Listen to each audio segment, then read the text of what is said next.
A once-loved game turned into a game that not many people go back to. Today we're talking about the rise and fall of Tiny Tina's Wonderlands. When Wonderlands was announced, everyone was excited. I mean, why wouldn't they be? One of the most well-received DLC in Borderlands history was getting a full game.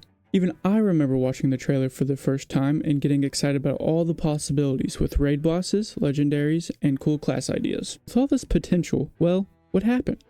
To get a better understanding of the tragic downfall, we have to take a look at the release.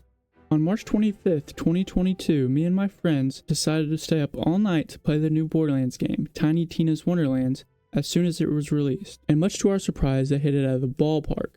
The story was great, especially the villain, which is what they messed up on in Borderlands 3.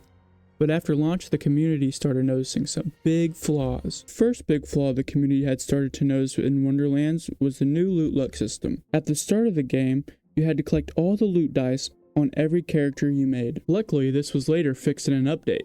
However, the numbers that the loot luck system gave you were incredibly confusing for players not understanding how it worked. The loot luck system was supposed to fix a problem that many players had with Borderlands 3, where the world drop chance is way too high early game. On paper, this sounded like a great idea, but in practice, it didn't work out very well. Another thing they really failed on is dedicated drops. Oh my goodness. I do not know why this was an issue in any Borderlands game at launch. This is one of the best parts of Borderlands, said multiple times by this community.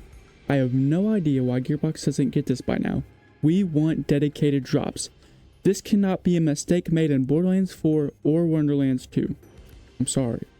Please, Gearbox, have dedicated drops at launch and don't have the loot pools be flooded. Since there wasn't a good way to get dedicated drops, the only way to get good gear is through the Chaos Chambers. This was actually a fun piece of in-game content. We had to have a challenge to get to harder difficulties, there were secret raid bosses, and it was really cool level design. However, we did not know that this would be the only in-game content we had.